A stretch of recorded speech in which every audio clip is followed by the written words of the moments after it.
Ok, entonces esta es la clase esta debería ser la clase número 20 del curso. Y hoy es miércoles 17 de junio. Ya estoy un poco mejor de la garganta, como pueden ver, o como pueden escuchar, digamos. Y ahora vamos a continuar con la materia del curso. Entonces, lo que estamos hablando de funciones. Y lo que vamos a hablar hoy día, vamos a empezar hablando de funciones inversas. Para eso definimos inyectividad y sobreyectividad, etc. Porque las funciones que son biyectivas son las que van a tener inversa, y no otras.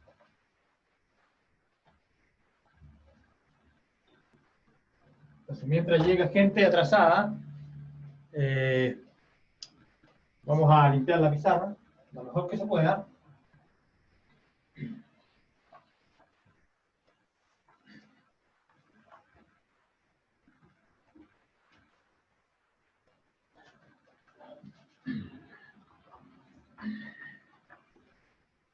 Ah, no ha llegado nadie más atrasado, qué sorpresa, ya.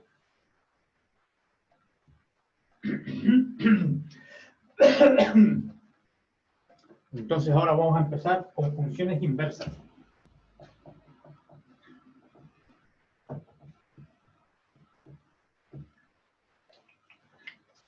Y entonces estamos hablando de, estoy en el capítulo 3, página 71. Capítulo 3, página 71.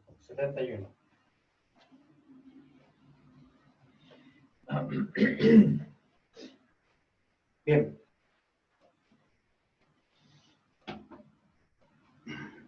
Entonces, sea f una función de a en b, vamos a suponer que funciona, ¿ya? Vamos a partir con una función. Ustedes saben que una función es un tipo especial de relación. Sea f de a en b una función, por lo tanto es una relación, y podemos considerar la relación inversa,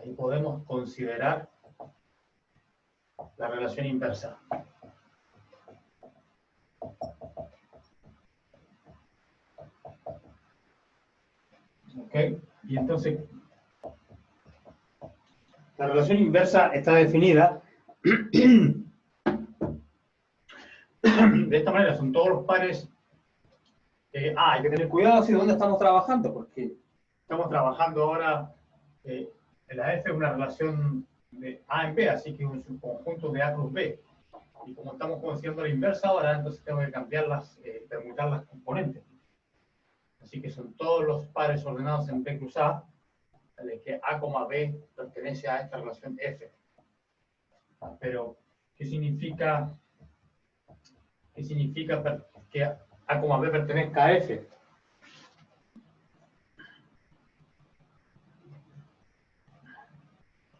Ahí ingresaron 4 más.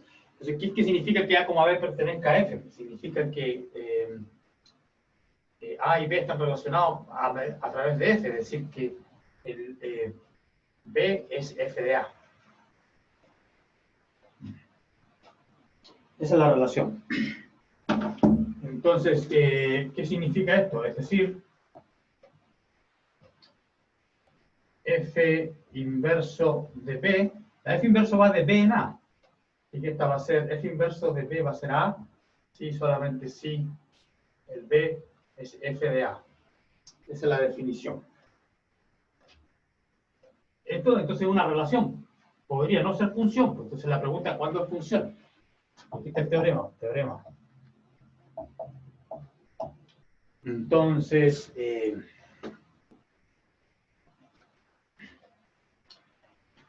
si f de a en b es una función,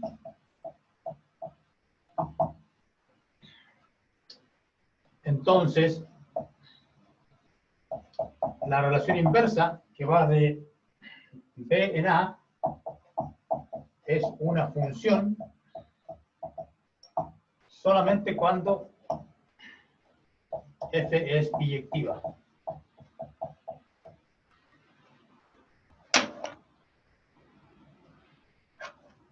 solamente cuando es biyectiva.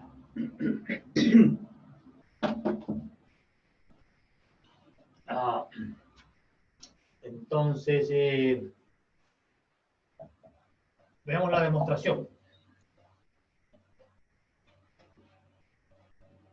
Veamos la demostración que tienen aquí en el libro. Bueno, la demostración que tienen en el libro, por supuesto que es, con todos estos conectivos lógicos es incomprensible. Ok, entonces hagamos mi demostración.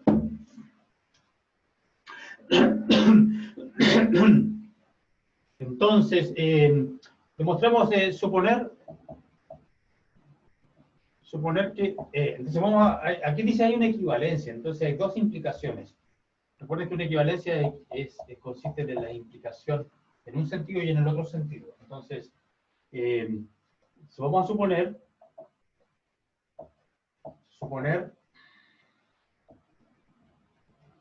que f inverso de b en a es una función.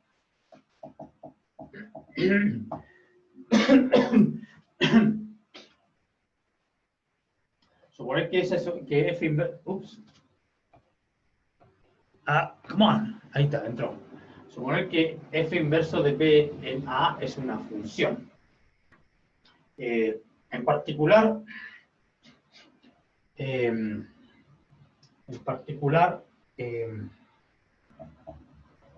f inverso de p es un elemento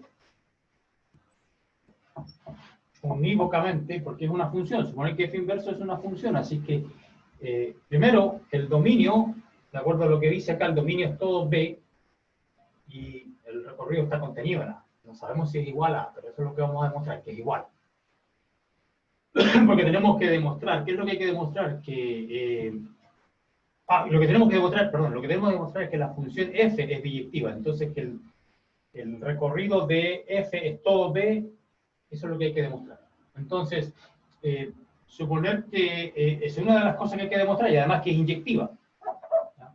Porque estamos suponiendo que la f inversa es una función, entonces quiero demostrar que f es biyectiva, es decir, que es inyectiva y sobreyectiva. ¿Okay? Entonces, supongamos que f inverso de b en a es una función. Entonces, f inverso de b es un elemento unívocamente determinado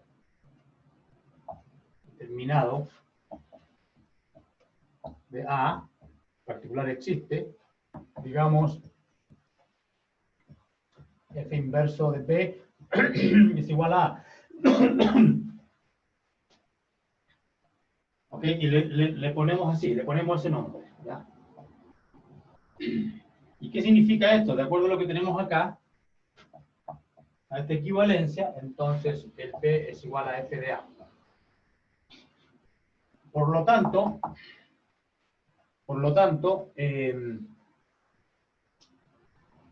entonces F inverso de B es un elemento unívocamente determinado de A para todo B en B. Me faltó escribir eso. Para todo B en el conjunto B, grande, porque está definida en todo B. Entonces, ok, entonces, por lo tanto, para todo B en B existe una A en A tal que B es F de A. Porque esto es equivalente, de acuerdo a esta equivalencia, es equivalente a decir que F inverso de B es igual a A, es equivalente a decir que B es F de A. Entonces aquí hemos concluido que para todo B en B existe una A en A tal que B igual a F de A. Entonces, significa que todos los elementos de B provienen de algún elemento de A. Entonces F es sobreyectiva. ¿Ok? Sobreyectiva. Esta es la mitad de la demostración, en un lado, en un sentido, ¿ya? Ahora, ¿qué falta por demostrar? Que es inyectiva. Ahora suponer que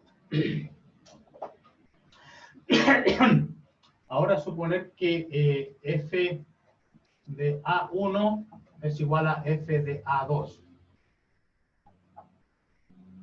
¿Ya? Ahora supongamos eso, y que por demostrar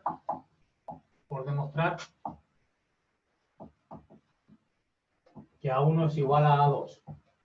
¿Okay? Pero esta, entonces, sea, digamos, llamemos, escribamos, entonces, escribamos, nadie va a llegar a otro lado, no, nadie más, escribamos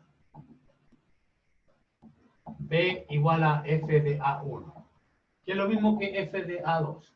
Entonces quiero usar esta equivalencia. Entonces, ¿qué significa esto? Como B es F de A1, como B es F de A1, entonces significa que A1 es F inverso de B. ¿Ya? Estoy usando esta igualdad. Como B es F de A1, entonces uso esa equivalencia, significa que la 1 es F inverso de B. Por otra parte, ahora si uso esta igualdad, que B es igual a F de A2, entonces, como B es F de A2, uso esa equivalencia y significa que el A2 también es F inverso de B. Bueno, y ahí está la demostración, porque había que demostrar que A1 es igual a A2, A1 igual a 2. ¿Sí? Implica F inyectiva, por lo tanto, F es biyectiva. Dice una mitad nomás de la demostración, porque estoy suponiendo que la inversa existe y demostré que es biyectiva. Y ahora al revés. Ahora vamos a suponer, supongamos, suponer que F es biyectiva. Entonces, esta es la otra implicancia. Suponer que F es biyectiva. Suponer que F es biyectiva. Y por demostrar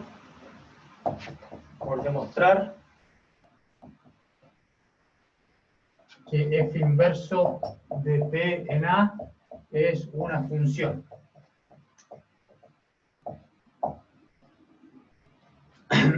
¿Ok?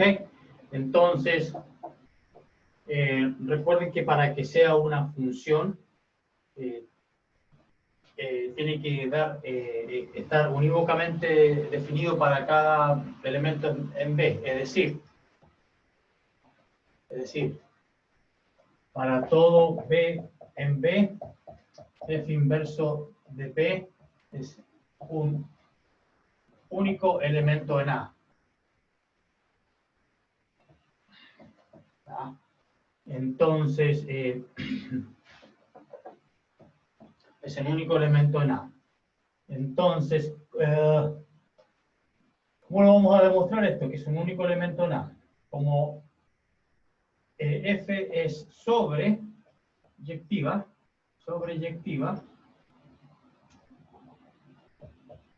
como la F es sobreyectiva, ¿ya?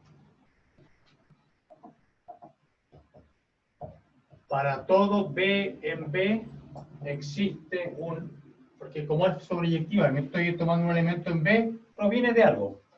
Entonces, como F es sobreyectiva para todo B, existe digamos bien, a ver, con todas, existe, nadie más ha llegado atrasado, bien, para todo B en B existe un elemento A en A, tal que el B es igual a F de A.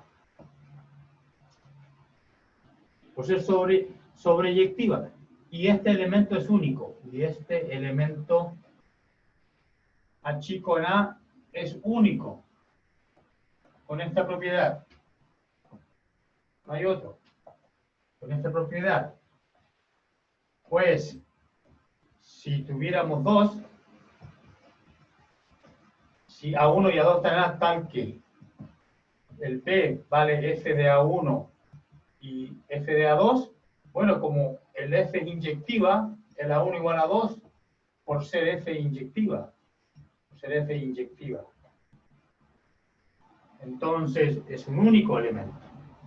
Y eso es lo que había que demostrar, que ya, y esta vez que ya sabemos que existe y es único, entonces recuerden que esta igualdad B igual F de A es equivalente a decir y B igual F de A es equivalente a decir f inverso de p es igual a A. ¿Ya? Entonces, aquí demostramos, para todo P en B, f inverso de B es un único elemento en A. Este es único. Porque eso es parte de la inyectividad. Y ahí está el final de la demostración. La demostración del libro, por supuesto, ustedes también pueden intentar leerla, pero a mí me parece que es demasiado complicada porque tiene un montón de para todo, paréntesis, existe, tal, que, bla, bla. O sea, no sé, el comandante Data de Star Trek lo podría leer porque es un robot, ¿ah? O un androide, pero nosotros no. Bien. Y ahí está el final de la demostración. Profesor, Fíjate. que una, por ejemplo, que una relación sea función. Ah, Ya. no, nada. No, No hay pregunta, ya está bien. entonces, entonces para demostrar que, entonces hay que demostrar que es biyectiva nomás. No, porque Es que por un momento, es inyectiva y sobreyectiva. ah, ya. Es lo mismo que EPI, pero recuerden que ser biyectiva requiere dos condiciones, que sea 1-1 y que sea sobre. Es decir, que sea inyectiva y epiyectiva. También epiyectiva se dice sobreyectiva. Hay más de un nombre para la sobreyectividad, entonces eso es lo único que podría causar confusión. ¿Ya? Entonces, Profe, dígame. no comprendo bien lo que es una función sobreyectiva. No, como que no lo terminó de asimilar. Ya, ok. Hagamos un ejemplo. Ejemplo.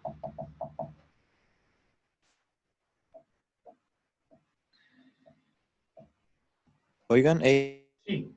borroso. ¿Se ve borroso? O en mi internet, pregunto. Se ve un poco borroso. Sí, se ve borroso. A ver, yo aquí en mi pantalla de mi computador veo impeque, ¿ya? Pero eso es porque a lo mejor yo tengo la internet aquí al lado, o a lo mejor, a ver, voy a tratar de escribir más grande. Ejemplo. ¿Servirá de algo escribir más grande o no? Sí, Eh, ahí se ve. Ahí se sí, ve. se ve mejor. Ya, veamos, ejemplo. Entonces, decía que hay problemas con la función biyectiva, o sea, sobreyectiva, que no entiende lo que es la sobreyectividad, ¿ya? Entonces, empezamos con un ejemplo genérico, un diagrama de Venn, siempre son útiles. A, B. Voy a considerar una función que va de A en B. Bueno, aquí dentro voy a suponer que A es todo el dominio, así que la función está definida sobre todos los puntos de A. Pero puede suceder, pues ustedes mírenlo de una manera más imaginada, así. Supongamos que todos estos puntos dan una sombra a través de F, y aquí uno pone la linterna, ¿ya? Bueno, la sombra va a ser lo que se llama la imagen. F de A. ¿Ya? Aquí van a parar todos los elementos aquí adentro. ¿Ya? Entonces, por ejemplo, este punto que está aquí afuera está en B, pero no está en la imagen. Entonces, no cubre, entonces esta función, esta F no es sobre, ¿ya? O sobreyectiva. Porque, ¿qué significa ser sobreyectiva? Ser sobreyectiva significa que todos los puntos de B están en la imagen. Entonces, F es sobre cuando F de A es todo B, todo el conjunto de llegada. Entonces, esa es digamos, la ilustración con un diagrama de Venn. Entonces, veamos Ya. ahora un ejemplo con funciones de cálculo 1. Entonces, otro ejemplo. Oh, se me está acabando la tinta. Otro ejemplo. ¿Alguien se acuerda de la primera clase o la segunda? Fue f de x era 3x más 5 y 2x menos 3, algo así. Tenemos una función así. ¿Qué pasa con esta? Consideramos esta función, será... Bueno, esta no está definida. Veamos primero cuál es el dominio. ¿Ya? El dominio. Recuerden que el dominio aquí es todo, salvo el punto donde se hace nulo el denominador, así que tengo que excluir el 3 medios. Porque el 3 medios se hace 0. ¿De acuerdo? Sí que es el dominio. Y el recorrido no lo sé. El recorrido, nunca es fácil encontrar el recorrido. Pero podemos intentar graficar esto. Permiso, voy a ocupar toda esta pizarra ya, para graficar.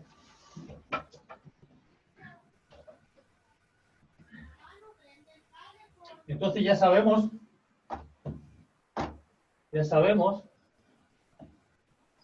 que en el punto 3 medios, aquí está el 1, aquí está el 2, y en 3 medios tengo un problema. Hay una asíntota vertical. ¿Ah? Y por ejemplo, si me acerco al punto 3 medios, si me acerco al punto 3 medios por la derecha, bueno, esto va a ser, por ejemplo, si pongo en vez de 3 medios 1.5, si pongo 1.6, aquí me va a dar mayor que 3, me va a dar positivo esto. Pero como está en el denominador, se hace un número muy grande y arriba es positivo porque trae aquí más 5, entonces significa que se dispara hacia el infinito. ¿Ya? Y a medida que, bueno, aquí salió una sorpresa porque a medida que el x se hace grande, lo que domina arriba es 3x y abajo 2x, así que 3 medios, pero 3 medios horizontal. También es una asíntota, pero esta es horizontal. Tiene una coincidencia. Generalmente la asíntota vertical y la horizontal son diferentes, pero aquí ambas son iguales a 3 medios, por la forma específica del ejemplo. Pero así es más o menos el gráfico en este lado. Y cuando x es 0, me da 5 partido por 3 negativo, 5 tercios, lo mismo que por acá. ¿Ya? Y seguramente cuando el x... y cuando... ¿qué otro punto se hace 0? En x igual, menos 3 quintos, menos 5 tercios, ¿ya? Qué coincidencia. Aquí tengo menos 5 tercios cuando x es 0. Y la asíntota, y el punto donde cruza es menos 5 tercios también. Menos 5 tercios, pero por acá. Qué coincidencia. Vaya, vaya. Bueno, el dibujo es así. Y también es menos 5 tercios. Mira qué maravilla. 3 medios, menos 5 tercios de chiripa. No lo había planeado. Así que ese es el gráfico más o menos. Entonces, la pregunta ¿es sobreyectiva esta función? No, ¿Por qué no? porque por ejemplo el punto donde está la asíntota no pertenece nunca al ¿Cuál asíntota? ¿Vertical o horizontal? horizontal. Como Ya, ¿por qué? como hay un punto del recorrido que no tiene sombra, así como por así decirlo, es como Claro, que no, no se dice punto no de es recorrido, no, se dice un punto del conjunto de llegada, que es el Y. Es el conjunto de llegada, ¿no es cierto? Porque parte de aquí y las imágenes vayan. Entonces, este que está aquí, el 3 medios no está en el recorrido de la función, porque si yo trazo una línea horizontal, jamás va a aportar al gráfico. Entonces, si quisiéramos dibujar esto como un diagrama de Venn, tendríamos que ponerlo así, que aquí el 3 medios, o sea que la imagen es todo salvo ese punto, ese no está en la imagen. ¿Ya? Entonces no es sobre, porque le falta uno. ¿Ya? No es sobre. ¿Y será inyectiva o no? Recuerden que para que sea inyectiva tiene que pasar el criterio de la recta horizontal.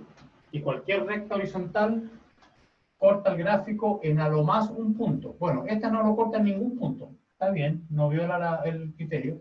Esta en un solo, esta en un solo. Así que no es sobre. profesor, ¿Sí? que no era vertical. O sea, sí vertical la línea para ver si era. Para ver si la función. El criterio de la recta. Sí, tiene razón. Y para ver si es inyectiva, el criterio de la recta horizontal. Mira, entonces aquí tengo un ejemplo donde no es sobre y sí es inyectiva.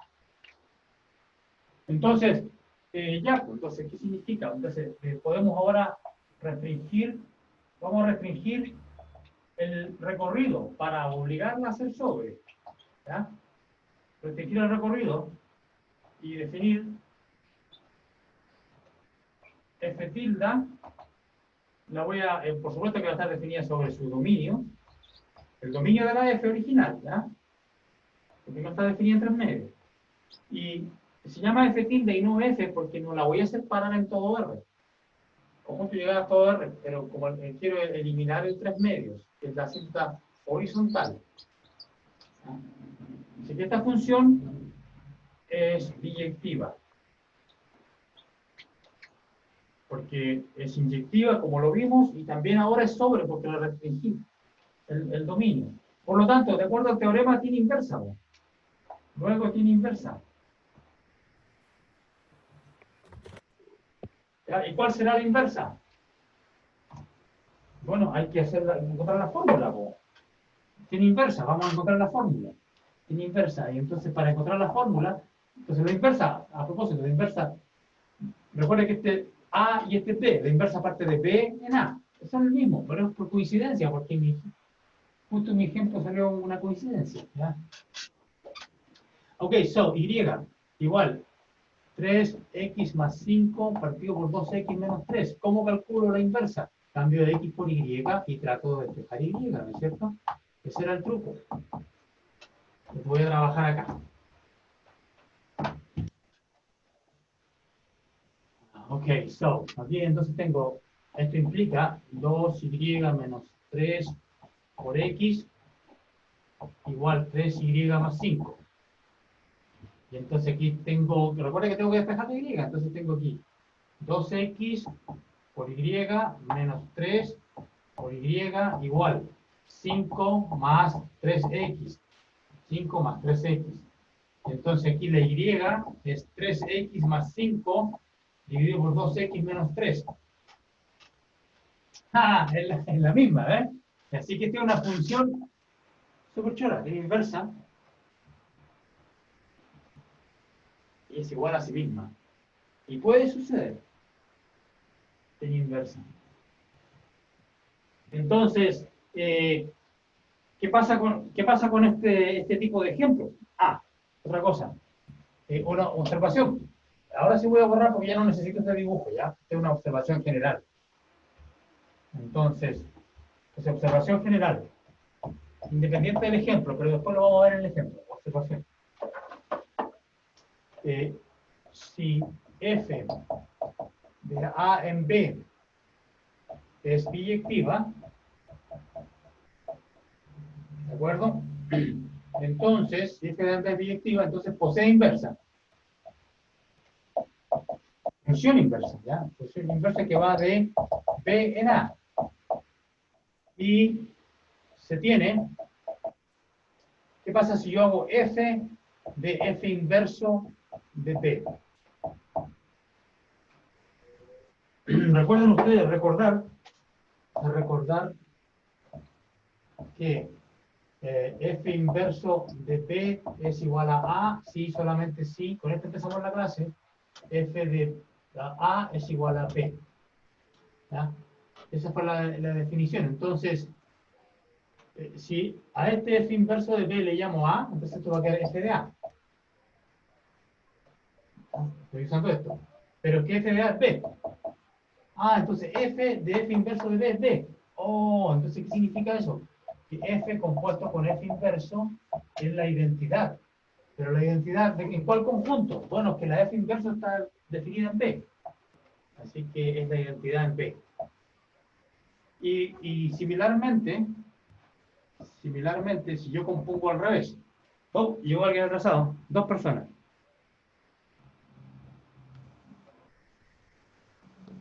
Ok. Entonces, similarmente, la composición en el sentido opuesto es igual a la identidad, pero ¿en qué conjunto donde está definida F? Así que tengo estas dos condiciones. Siempre van a dar la identidad, por lo tanto, ahora, entonces, de acuerdo, en este ejemplo, volvamos al ejemplo. ¿Ya? Esta era entonces la F tilde va de R excepto el 3 medio en R excepto el 3 medio y está definida por la fórmula que está ahí arriba. ¿Ya? Y yo también, en este ejemplo, vimos que la inversa, que viene de R menos 3 medios, y va a parar acá, tenía, sorprendentemente, tenía la misma fórmula. ¿Ya? Y eso lo comprobamos. Entonces veamos si se cumple, que debieran cumplirse estas condiciones. Entonces, ¿qué significa eso? Entonces, tenemos lo siguiente, tenemos que f tilde en f tilde inverso de x. ¿Qué me va a dar? Dice f de un número. Bueno, primero veamos qué cosa es f inverso de x. Ah, pero que f inverso de x es 3x más 5 dividido por 2x menos 3. ¿Y qué cosa es f de algo? Bueno, aquí está f, es 3 veces este algo más 5 dividido por 2 veces este algo menos 3. Y eso debería darme x nomás, ¿será o no? Veamos, ¿qué me da? Entonces arriba tengo, mira, arriba tengo el denominador 2x menos 3 y abajo también. Multiplico por 2x menos 3 arriba y abajo. Se queda 3x más 5 más 5 por 2x menos 3 y abajo queda 3x más 5 menos 3, 2x menos 3. Entonces aquí tengo 9 más 10, 19x, aquí tengo 3 por 5, 15, menos 5 por 3, 15, 0. Y abajo tengo 2 por 3, 6, menos 6, 0. 2 por 5, 10, menos por menos da más, 9, 19. ¿Ven que funciona? Sorpresa. Ya. Bueno, ese fue un ejemplo que lo elegí al azar y salió súper interesante. Más interesante de lo que esperaba.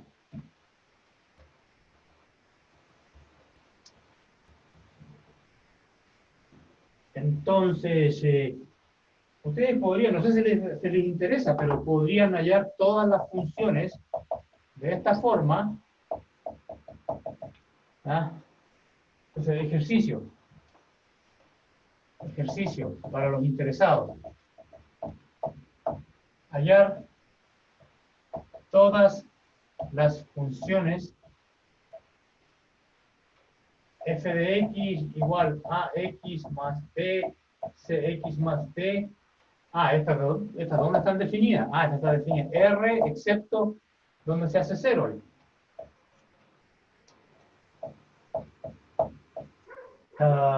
Menos b sobre c, estoy suponiendo aquí c distinto de 0. Y el c distinto de 0. Entonces, y esta va a estar definida. ¿Y qué pasa cuando el x se hace muy grande? Va a dar a partido por c, así que esto va a estar definido así. Ya todas las funciones de esta forma, con c distinto de 0, que van de aquí a acá, tales que... y esta va a ser inyectiva, y porque va a ser creciente también, va a tener la misma historia, va a tener una cinta vertical, una horizontal, y va a ser sobre, excepto por un punto. Entonces, excepto por la cinta horizontal va a ser sobre, entonces al restringir el recorrido, esta va a ser biyectiva. Entonces, hallar todas las funciones tales que f igual a su inversa. O sea, ¿por qué me salió eso? Hallar por qué funciona. O sea, ¿cuáles son las condiciones sobre A, B, C, D? Probablemente, bueno, hay que investigar, pues no sé si les interesa, porque aquí funcionó que 2 por 3 es lo mismo que 3 por 2, y se matan los X abajo, entonces seguramente hay una condición del tipo AD igual BC o algo así. Bueno, pero no quiero... Profesor, Estudiantes. ¿Y cómo busco todas las...? Es que yo me tuve que salir, justo cuando hice ese ejemplo, yo tuve que salirme y volver a entrar al Zoom, así que me perdí de algo. Ya, pero hallar todas las funciones de ese tipo, estas se llaman las formas, no me acuerdo cómo se llaman, funciones de medios o algo así, cocientes lineales, porque ya conocemos que la función lineal ax más b es super fome porque una recta no hay, y esa siempre es creciente, por lo tanto siempre es inyectiva y siempre va a ser sobreyectiva, así que esas no son muy interesantes. Estos cocientes de lineales sí que son interesantes, porque, bueno, se van a hacer con un recorrido apropiadamente restringido, son biyectivas y entonces tienen inversa, y lo que estoy pidiendo es que hayan todas estas que son iguales a su inversa. ¿Ya? Entonces, ejercicio para ustedes. ¿Ya? Es súper interesante, en mi opinión. ¿Ya? Bueno, pero sigamos con... ¿ya? Es un desafío, ese es un desafío. Entonces, hay que demostrar como que la inversa es igual a... No, hay que hallar condiciones, hallar todas las funciones, es decir, hallar condiciones sobre A, B, C, D, tales que, o sea, si tú eliges, si encuentras condiciones entre las constantes, vas a obtener eso. ¿Y cuáles son esas condiciones? Esa es la pregunta. ¿Ya? Parece que fueran, una de ellas es AB igual BC. No sé, AB igual BC es una de las condiciones, porque el ejemplo que di, ¿cuál era? 3x más 5 y 2x menos 3. Entonces aquí funciona, ¿no? No, parece que no. ¿Qué es lo que funciona aquí? Bueno, no quiero, les dejo a ustedes el placer. ¿Ya? No quiero meterme en eso porque tengo que seguir con la materia, ¿ya? Pero es un ejercicio interesante. Ok, chao. Bien. Bueno, otra cosa, si dice aquí una proposición, si f de a en b es función y existe, si es función y existe su inversa, entonces, esta es una repetición. Este dice, si f de una función y existe la función inversa, entonces ella es biyectiva. Si f es función y existe su inversa, f inverso, entonces f inverso es biyectiva. Quizás eso es lo que quieren decir. Bueno, claro, porque como es una función y existe su inversa, f inversa existe, si solamente si f es biyectiva.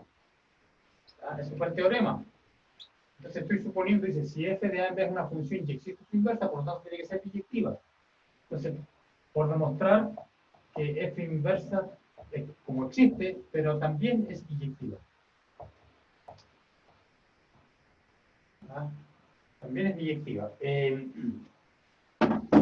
Bueno, la demostración más fácil es que... ¿qué hago? Porque lo que pasa es que si... Por demostrar entonces,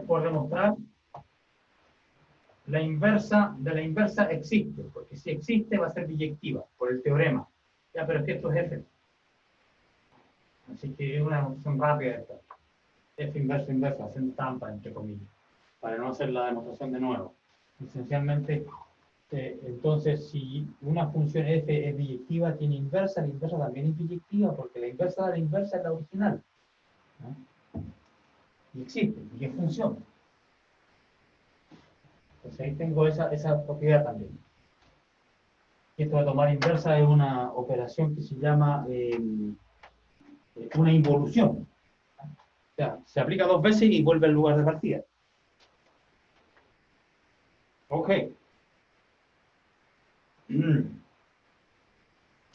Y bien, ahora otra proposición menos trivial. Proposición. Si f y g son funciones de a en a invertibles, significa que tienen inversas, son funciones invertibles. Entonces, ¿qué pasa con la composición? Está definida porque f va de a en a y g va de a en a, así que la composición está definida. Bueno, el teorema dice entonces, esta existe la inversa de la composición y es igual. a F inverso compuesto por G inverso. Entonces aquí, observación, entonces la inversa de la composición existe y cuando uno invierte una composición se cambian de orden. Mira, fíjate, aquí dice G o F inversa, es F inversa primero y después G inversa. Entonces, veamos cuál sería la demostración de esto.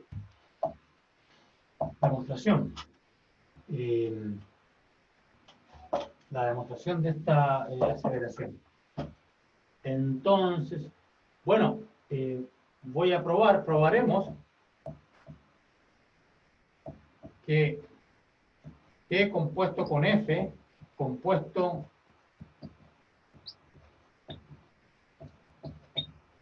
entonces voy a hacer estas dos composiciones.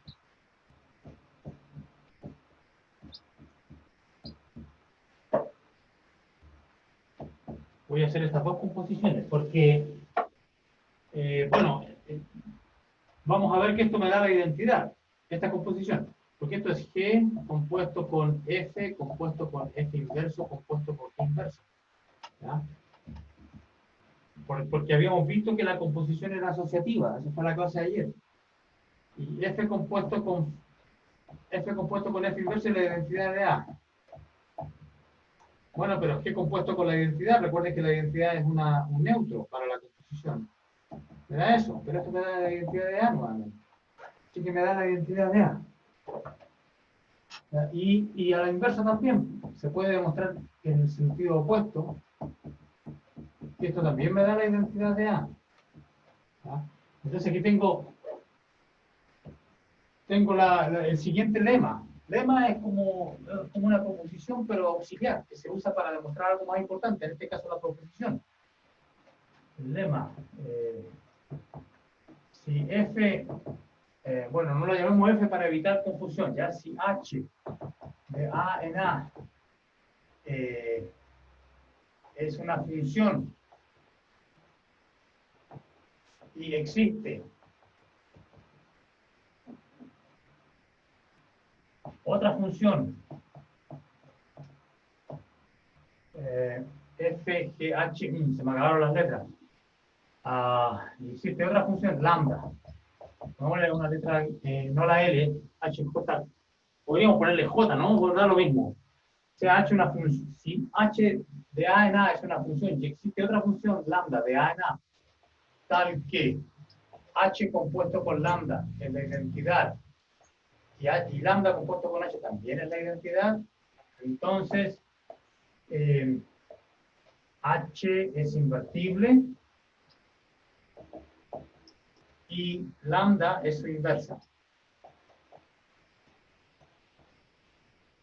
Y lambda es su inversa. Entonces vamos a aplicar este lema con esto igual a h y esto igual a lambda.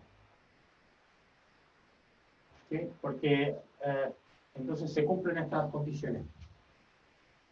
Y por lo tanto vamos a concluir que h es invertible, es decir, que G o F, que la inversa existe, y además que su inversa es la lambda, que es esta.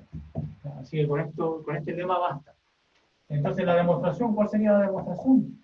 ¿Qué significa que h es invertible? Entonces, por demostrar que h es biyectiva.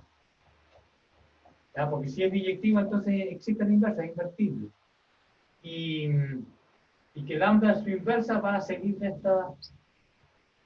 estas igualdades, porque en la parte, digamos, está la carne, en la parte complicada de demostrar que la h es biyectiva. Entonces, primer caso, h es sobre. ¿Ya? ¿Cómo demuestro que h es sobre? Sea A un elemento cualquiera aquí en el conjunto de llegada. Entonces, aplico esta fórmula, la evalúo en A, la primera. Aquí, esa que está ahí, la evalúo en A. Entonces va a quedar h compuesto por lambda en A, igual la identidad en A, pero esto es A. Y aquí tengo.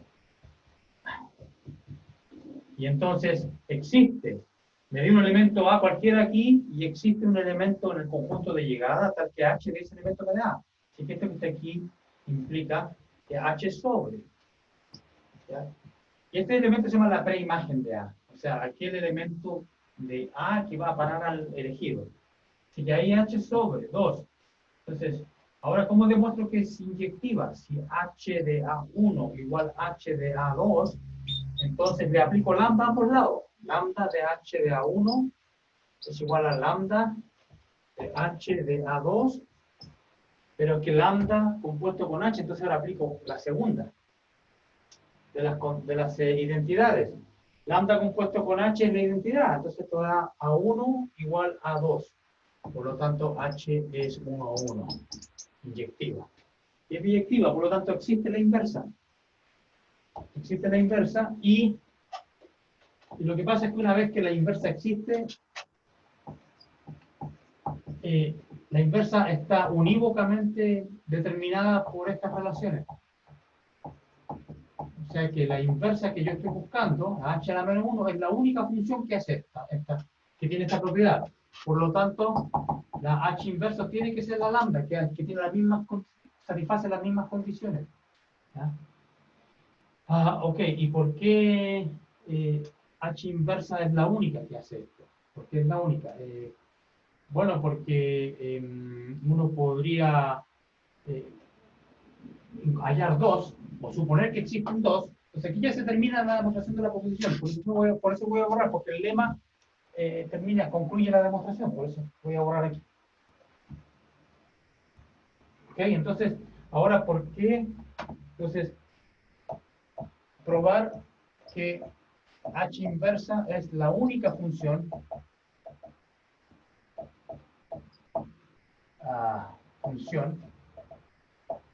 tal que h compuesto con h inversa es la identidad y h inversa compuesto con h también es la identidad. Es la única que tiene esa gracia. Entonces, ¿cómo lo hace uno? Entonces aquí practiquemos un poco de lógica. Suponer que existe otra. Suponer que existe otra. Digamos lambda, para usar la misma letra, ¿ya? Esto no va a causar confusión porque ya teníamos esas hipótesis. Es decir, h compuesto con lambda igual a la identidad y lambda compuesto con h igual a la identidad también. Tengo esas condiciones, ¿ya? Y bueno, lo que yo quiero demostrar es que lambda es igual a h a la menos 1. Entonces voy a aplicar aquí h a la menos 1.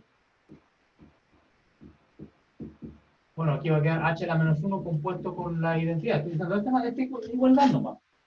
H a la menos, estoy componiendo por la izquierda. Entonces ahora uso la asociatividad. H inverso compuesto con h, compuesto con lambda, igual h inverso, compuesto con la identidad h inverso. Y h inverso compuesto con h es la identidad. Entonces aquí tengo la identidad en A compuesto con lambda igual a h inverso. Pero es que esto es lambda. Así que lambda es lo mismo que h inverso. ¿Ves que no hay otra? Es la única. Entonces eso lo usé. Maravilla.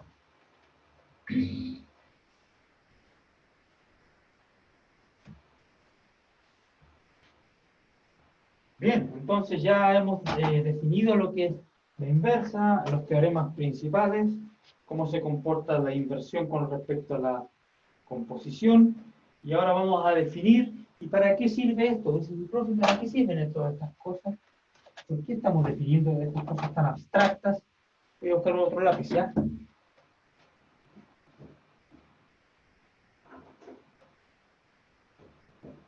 Traje unos pocos. A ver si alguno de estos funciona. Entonces, ¿no? Hay que comprarle tinta. Este no está mucho mejor. Funciones exponencial y logarítmica.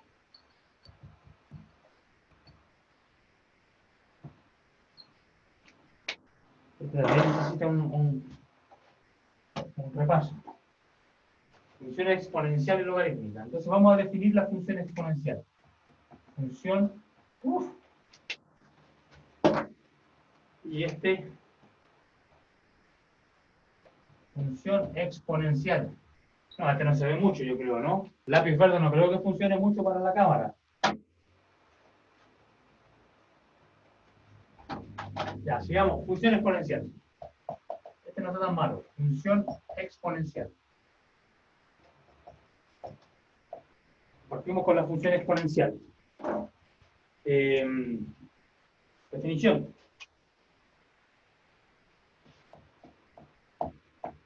Definición de la función exponencial.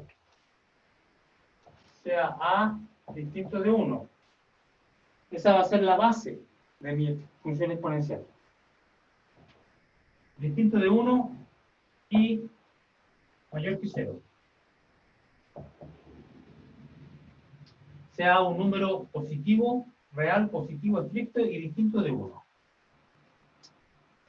La función exponencial se escribe así, x sub a. La función exponencial hace lo siguiente, a un x lo envía a la x. Esto se llama la función exponencial de base a.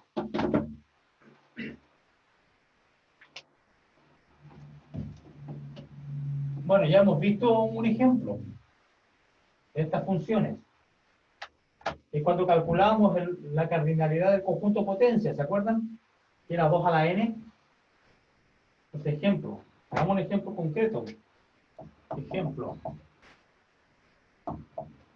F de R en R, donde el A que tomo es 2.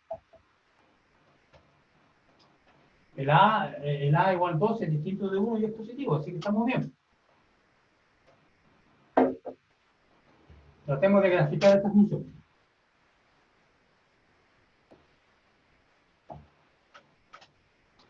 Bien. Si el X es negativo, por ejemplo, si el X es menos 1, hagamos una tablita de valores. Una tabla pequeña de valores. X, 2 a la X. El X igual a 0. 2 a la 0, por definición, lo vamos a definir como 1. Así que va a pasar por 1, siempre. Y esto para cualquier base, no tiene nada especial que sea el 2, ¿ya? Así que en 0, siempre la función vale 1. 2 a la 0, 1. 3 a la 0, 1. 4 a la 0, 1, etc. ¿Qué pasa en 1? Bueno, 2 a la 1 es 2. Así que aquí en 1 me da 2. Si el X es 2, aquí me queda 4. 2 a la 2. Entonces si el 2 ya empieza a subir rápidamente. Entonces, cuando ustedes han escuchado la noticia de crecimiento exponencial, es muy rápido el crecimiento. Pero si uno toma valores negativos, empieza a decrecer porque 2 a la menos 1 es un medio. El exponente negativo ya empieza a bajar. Un medio. Menos 2, un cuarto. Siempre va a ser positivo así. Menos 3, un octavo. Y a medida que el X se va al menos infinito, la función tiende a acercarse al eje X. Es decir, el eje X es una asíntota horizontal. Y que este es un gráfico típico de una función exponencial. De hecho, a veces es más rápido el crecimiento, depende de la base. ¿Okay? Es un gráfico típico de la función exponencial. Bueno, pero esa función entonces es inyectiva. Obsérvese que es inyectiva.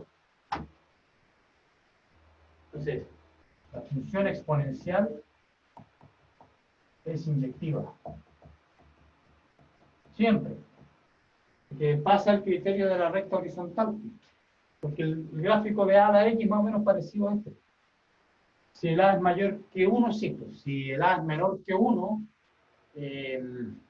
va a ser diferente el gráfico. Entonces, aquí vamos a tener, si el A es mayor que 1, en 0 siempre va a pasar por 1. Este Y igual A a la X. Con A mayor que 1. Recuerden que el A no puede ser 1. Y es mayor que 0. Pero podría ser un medio. Por ejemplo, si el A es menor que 1, y cuando yo pongo aquí, cuando yo hago cuando considero el a menor que 1, entonces yo puedo escribirlo, hagamos un ejemplo en vez de escribirlo en general. ¿Eh? Por ejemplo, a igual a un medio. Entonces la exponencial va a ser un medio a la x. Bueno, pero uno lo escribe así, pues 2 a la menos x.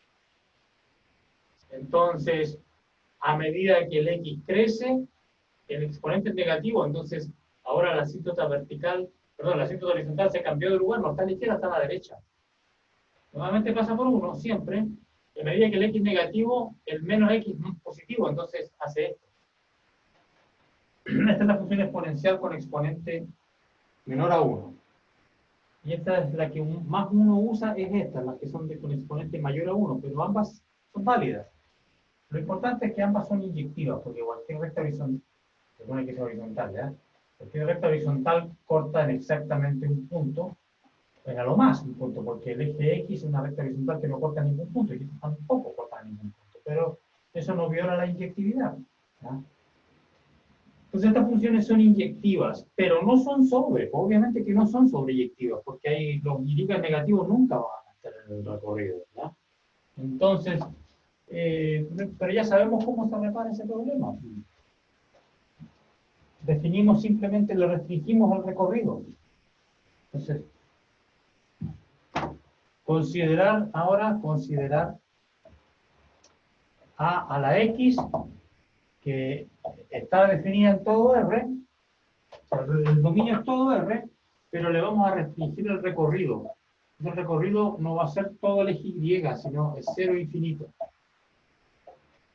Esta es biyectiva. Porque le restringí el recorrido de manera que fuera sobre. Y ya sé que es inyectiva. Así que esta es biyectiva. Así que la estoy considerando definida en todo R, pero su recorrido, perdón, recorrido de 0 a infinito. Esa sí que me equivoqué, esa sí que es biyectiva, porque el 0 no estaba en el recorrido. Recuerden que el 0 es una asíntota horizontal, o sea, el eje X es una asíntota horizontal, así que nunca llega a 0. Esta es biyectiva. Por lo tanto, tiene inversa. Luego, tiene inversa. ¿Ya? Y la inversa parte de 0 a infinito y llega a R. Cubre todo R. Y luego tiene inversa, y la inversa tiene un nombre, una notación específica. Se le llama el logaritmo en base a. Entonces el logaritmo en base a de X. Así que esta es f inversa de P. Así que esto va a ser Y. Recuerden la fórmula, f inversa de B igual a si, solamente si B es f de A. Entonces usando esta fórmula, que realmente la definición de la inversa, entonces podemos decir, bueno, generalmente uno usa la L chica, podemos decir que el logaritmo de A, o sea, el logaritmo de X en la base A es aquel número Y al cual, esta es la B, la X, al cual es necesario exponenciar para hallar la X. O sea, el logaritmo, entonces, en resumen, el logaritmo de X en base a es aquel número Y al cual es necesario elevar el A para obtener el X. Esta es la definición de la inversa, del logaritmo. Es por la inversa, ¿no es cierto? Entonces, nosotros conocemos algunos valores de la exponencial. ¿Ya? Entonces, a la 0 igual a 1. Yo les dije que se definía siempre así, a la 0 igual a 1. A la 0 igual a 1. Entonces aquí tengo a la y igual a x. A la y, se estoy poniendo y igual a 0. Igual a x. Entonces, ¿qué significa esto? Que el logaritmo en base, cualquier base, el logaritmo en base a de x es 0. Y eso también se puede ver con el gráfico, porque recuerden ustedes que para graficar la inversa, tengo que considerar la recta y igual a x y hacer la reflexión. Así que el gráfico del logaritmo va a ser este. Y este pasa por 1, por lo tanto también pasa por 1. Este que está aquí es el gráfico del logaritmo en base a. Así que el logaritmo, entonces si yo defino y igual logaritmo en base a de x, es la función que corta en 1, que tiene una asíntota vertical acá, y después crece indefinidamente, por lo tanto cubre todo R, porque su recorrido es todo R, cubre todo R, es sobre. ¿Ya? Y también es inyectiva porque es estrictamente creciente, pero ya sabíamos que si la función original es biyectiva, la inversa también es biyectiva. Así que esta función logaritmo es biyectiva, ¿ya? Y su inversa es la exponencial, y así se define. Entonces estas funciones, bueno, son difíciles de calcular logaritmos. Por eso es que la calculadora tiene una tecla especial para logaritmos y hubo una época extensa en la historia de la humanidad donde existían las llamadas tablas de logaritmos. Una época donde no existían, en una época donde no existían las calculadoras, había gente que se dedicaba a calcular a mano los logaritmos y los ponía en un libro, unas tablas de logaritmos, y vendía eso y era una labor científica más o menos laboriosa, tediosa. Y algunas bases especiales que se usaban es la base de 10, pues bueno, porque tenemos 10 dedos, los que no hemos tenido ningún accidente tenemos 10 dedos. ¿Ya? Entonces era muy conocido el logaritmo en base 10, se llamaban los logaritmos comunes, y las calculadoras todavía llevan una tecla del logaritmo en base 10, me imagino que la gente que trabaja en finanzas lo usará, ¿ya? Pero en matemáticas hay una base especial que se llama E, y que en la calculadora tiene una notación especial, se llama LN, logaritmo natural, ¿no? Y bueno, ¿y por qué se llama logaritmo natural? ¿Y qué número es este E? ¿Y quién descubrió ese número? ¿Y por qué aparece ese número E? Bueno, eso lo van a ver ustedes, deberían verlo en el curso de cálculo 1. ¿Ah? Entonces, eso se llaman logaritmo natural de x, ¿ya? También es el logaritmo de la base e, de un cierto número e, este número es 2, 7, 1, 82, 81, es un número aproximado, ¿ya? Ese número. Y estos se llaman los logaritmos de... Parece que así se escribe el apellido de este señor, un escocés, Napier. Aquí en español se dicen logaritmos neperianos, por Neper, pero parece que su nombre se escribe así. Entonces, al estudiante que está en física, en matemáticas, como ustedes, debería interesarle un poco la biografía de este señor, ¿no? Y bueno, la razón de esto es que si a un logaritmo arbitrario le calcula la pendiente en cualquier punto,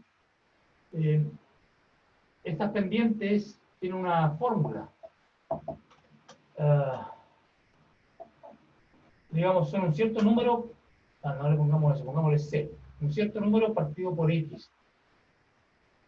Si yo le calculo la pendiente, la función que describe la pendiente, a cualquier punto del logaritmo tiene esta forma. Y a medida que yo voy cambiando la base, va cambiando este número.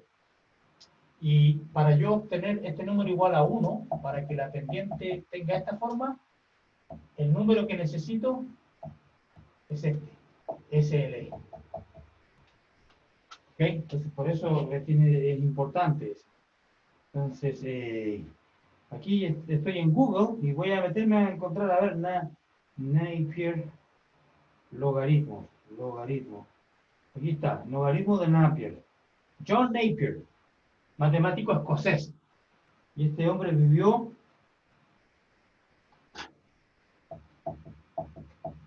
entre 1550 y 1617. Nació en Edimburgo, en 1550. También se llamaba a sí mismo Neper. Se llamaba Napier, Neper o Nepar. También se le llamaba el maravilloso Merkiston, que fue un terrateniente escocés conocido como matemático, físico y astrónomo. Bla, bla, bla, bla, fue también John Napier, es mejor conocido como el descubridor de los logaritmos. Él fue el que descubrió estos logaritmos hace ya tanto tiempo, mira. 500 años, no, 400. Poco más de 400. 4 siglos que se descubrieron los logaritmos. Y, como les digo, son importantes en navegación. Por ejemplo, para calcular, qué sé yo, con el sextante, donde los rumbos y esas cosas, se necesitaban los logaritmos. Entonces, el capitán del barco lo mandaba al piloto, oye, ¿cuál es el logaritmo de 7, hombre? Y entonces el hombre abría el libro y buscaba la tabla del logaritmo de 7 para calcular ahí a dónde se iban a dirigir, ¿ya? Y esta es la historia de los logaritmos. Y ahora, por supuesto, que ya las calculadoras lo calculan, y eso también lo van a ver en cálculo 1 ustedes, pero quizás en cálculo 2. ¿Ya? Entonces, las calculadoras calculan los logaritmos, en particular el logaritmo de n, el logaritmo natural de x,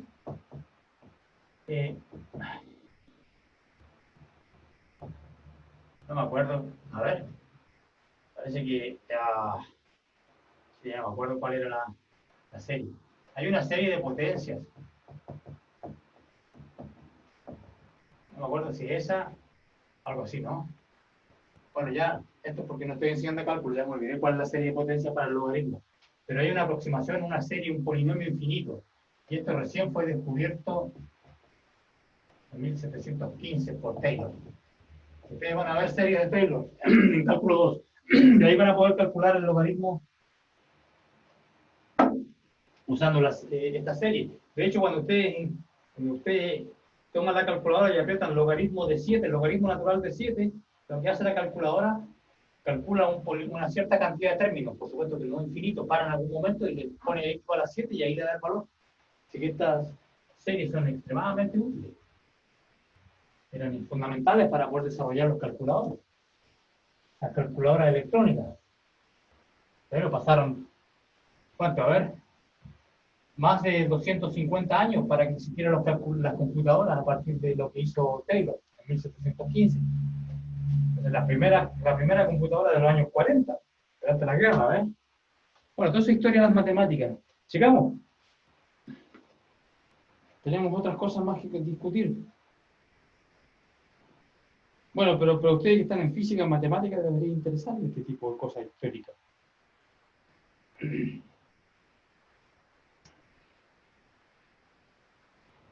Ok. Algunas propiedades de los logaritmos. Pues faltan propiedades. Tenemos que ver algunas propiedades.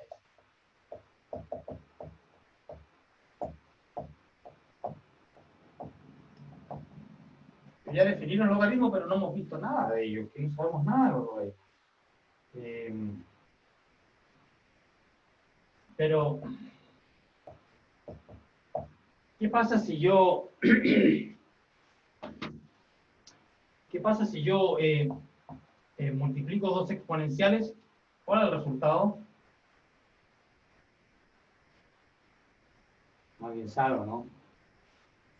Sería a elevado a x más i. Elevado a x más i, claro. Cuando uno multiplica dos exponenciales, tengo que se suman los exponentes. ¿Ok?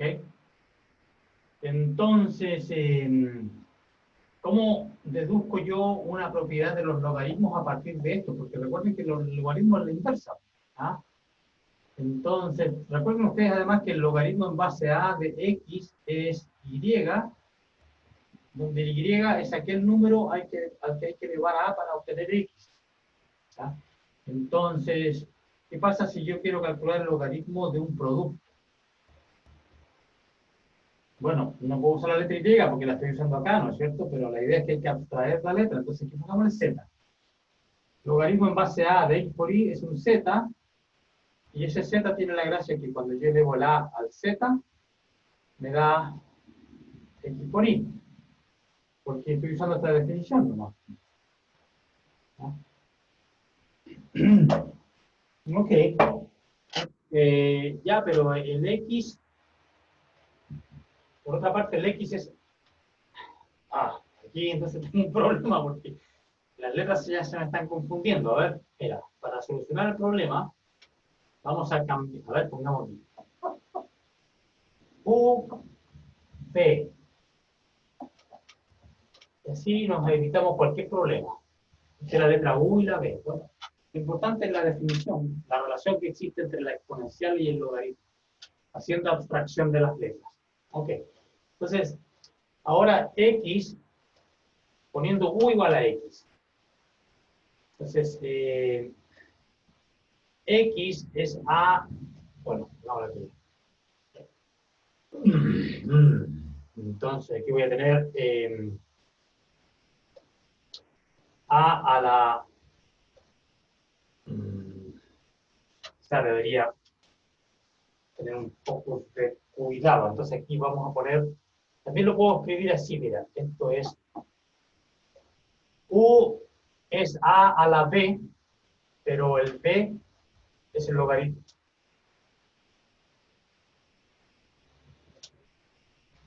Entonces, vamos a usar esa fórmula, que es esencialmente lo que tenía antes. Porque el u es a la b.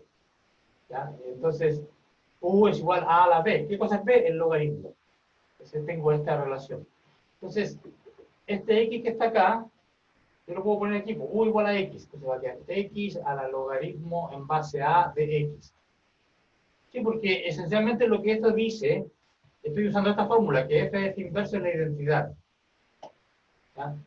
Entonces, esta es la exponencial con el logaritmo, entonces me da la identidad, me da x. Eso es lo que estoy usando. Y aquí, similarmente, el y es y al logaritmo base. Oh, sorry. Es el a elevado al logaritmo en base a. O sea, aquí estoy usando f compuesto con f inverso igual y, donde la f es la exponencial y el inverso es el logaritmo. Entonces, estoy usando esta relación.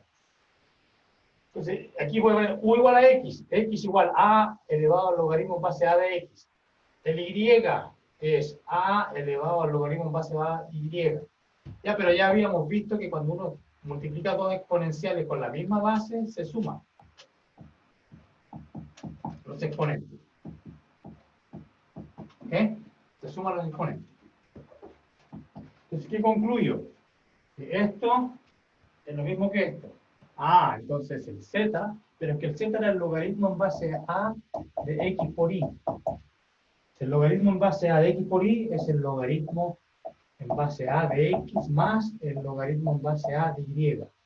Es decir, esta propiedad de la exponencial, que cuando uno multiplica dos exponenciales de la misma base, dos exponenciales con la misma base, a la x por a la y es a la x más y. Esta propiedad se traduce en la inversa, es decir, en el logaritmo se traduce en esta forma, en esta fórmula. El logaritmo de un producto es la suma de los logaritmos. ¿Ya? Ojo. Observación. ¿Cómo se dice? Advertencia. Yes, eso es lo mejor. Advertencia.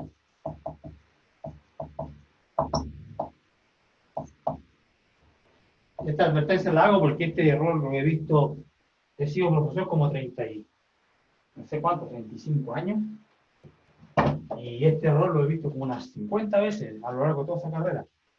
Mucha gente comete este error, advertencia. No hay fórmula para logaritmo en base a de x más y.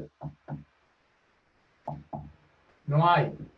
No hay ninguna fórmula que me diga cuánto vale el logaritmo de una suma.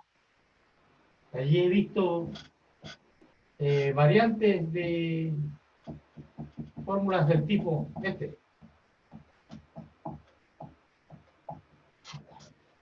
Eso, logaritmo de una suma de productos es falso, falso, falso, falso. Falso.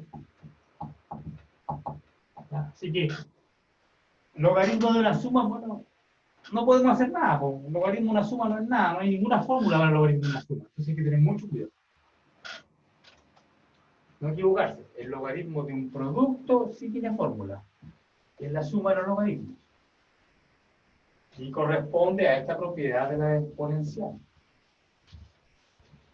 Otra propiedad de las exponenciales. La propiedad 1. La propiedad 2. ¿Qué pasa cuando yo divido dos exponenciales? ¿Qué me da? Una resta en los exponentes, ¿no? Claro. A la x menos y. Y esto se puede verificar si tú multiplicas ambos lados por a a la i.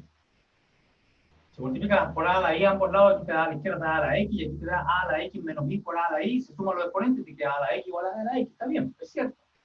Entonces, ¿cuál es la fórmula que corresponde a esta para los logaritmos? El logaritmo de un cociente es la resta de los logaritmos. ¿Ya? Y esto para yo demostrarlo, si yo quiero demostrar, esta es la propiedad, que yo la enuncio nomás y no la demuestro. Dice, pero ¿cómo se demuestra eso, profe? Digo, bueno, apliquemos la exponencial. Pues.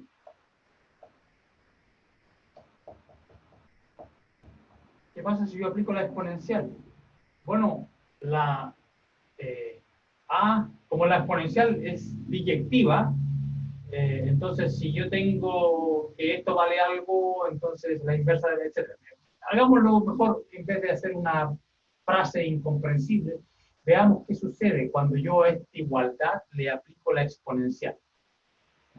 Entonces, del logaritmo, eso es x partido por y, porque una es la inversa a la otra, pues está definido. Y el lado derecho es a al logaritmo en base a de x menos logaritmo en base a de y, pero ya habíamos visto que esto es el cociente por esta fórmula, a al logaritmo en base a de y. Y esto que está aquí es x partido por y, ¿ves que son iguales? Entonces,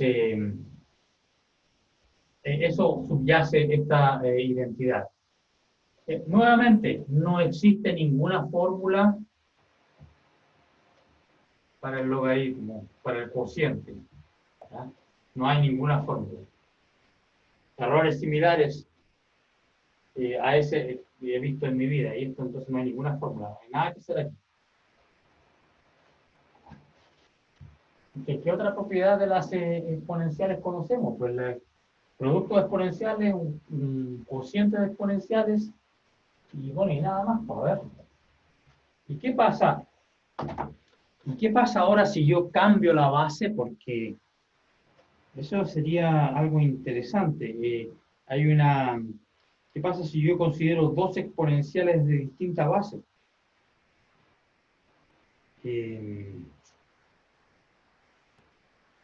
Veamos cómo se puede hacer aquí. No sé si está en el libro. Sí, aquí está, proposición. Cambio de base. La proposición cambio de base. Y me faltó una propiedad más. ¿Qué pasa con el... me faltó una propiedad. Antes de hacer la propiedad de cambio de base, tengo la propiedad 1, propiedad 2, que corresponde con esta propiedad. ¿Ya? Propiedad de logaritmos, y me falta el siguiente, el logaritmo en base a de x a la alfa. ¿Cuánto vale eso?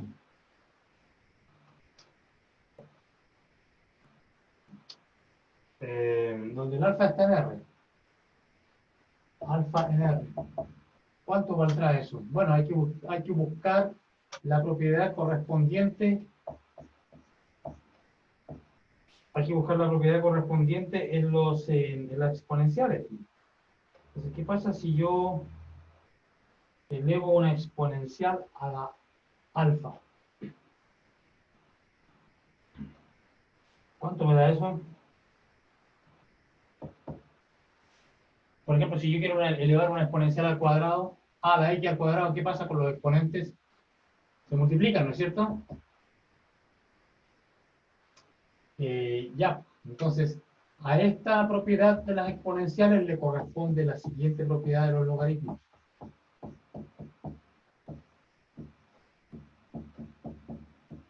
El exponente baja y multiplica el logaritmo, y esta es la propiedad 3. El logaritmo en base a de x en alfa es alfa veces el logaritmo en base a de x. Y esto se demuestra usando esta propiedad. Y antes de que se me acabe el tiempo, voy a hacer la más difícil de todas las propiedades, la propiedad 4. Tenemos 1, 2, 3. La propiedad 4 es la propiedad de cambio de base.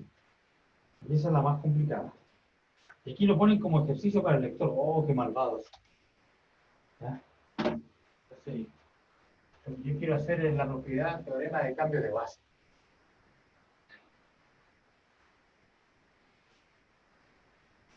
Teorema de cambio de base. ¿Qué dice el teorema de cambio de base? Dice lo siguiente. Logaritmo en base a de x, yo lo puedo escribir como un logaritmo en base t.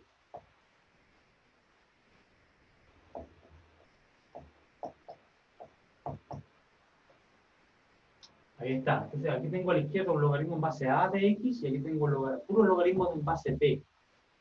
Pero aparece el logaritmo en base t de x dividido por una constante. Aquí la x variable. Entonces, esto me da la relación entre el logaritmo en base a y el logaritmo en base t de un x. Simplemente uno difiere del otro mediante esta constante. 1 partido por el logaritmo en base t en a. Eso es esencialmente lo que dice el teorema. El logaritmo en base b difiere el logaritmo en base a por una constante. Es esa. Entonces, ¿cómo demostramos esto? Bueno, ¿cuál será el truco? Entonces, aquí de hecho lo ponen como ejercicio, como les decía.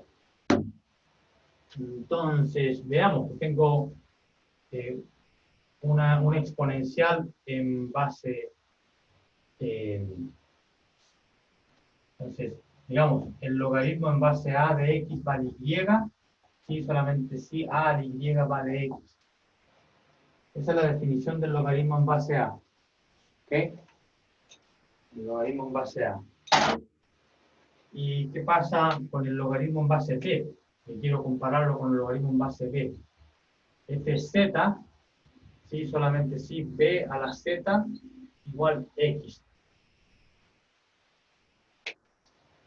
¿Okay? Entonces ahí tengo eso. Bien, y el logaritmo en base b de a es w, si solamente si el b a la w es a. Ahí tengo los tres protagonistas de esta historia. Tengo el logaritmo en base a en x, el logaritmo en base b en x y la constante, el logaritmo en base b de a. Aquí está. Tengo los tres participantes, y llega z w. Y tengo todas estas relaciones, entonces tengo que hallar una relación entre ellas. Entonces, ustedes ven, de aquí y aquí, yo puedo deducir que x vale a elevado a y, pero el a su vez es b elevado a w. Entonces aquí me queda b elevado a w.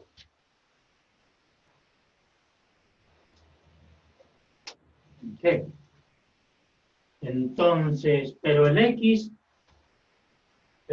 es, en términos de la base b, el x es b a la z. Así que tengo b a la z igual b a la w por i. Por lo tanto,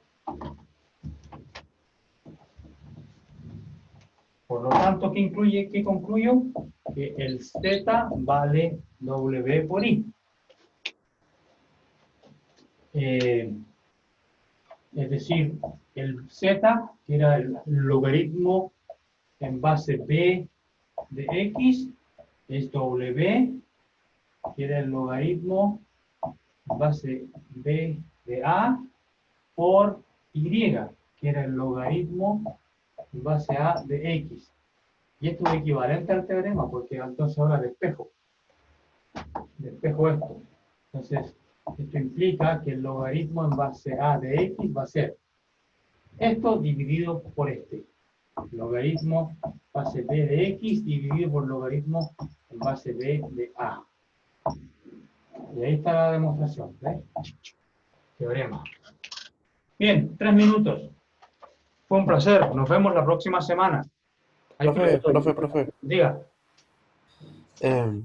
La voy a hacer corta. En cálculo tenemos problemas con inecuaciones de valor absoluto y como el profe hoy día no puede hacer una clase, le quiero preguntar si usted puede hacer alguna mini clase de valor absoluto, que es de inecuaciones de valor absoluto, si es posible. Inecuaciones de valor absoluto. ¿Cómo cuál? Dame un ejemplo. Apúrate. Ejemplo, el valor absoluto de x más 3 partido por x menos 2. Eso es menor que 2.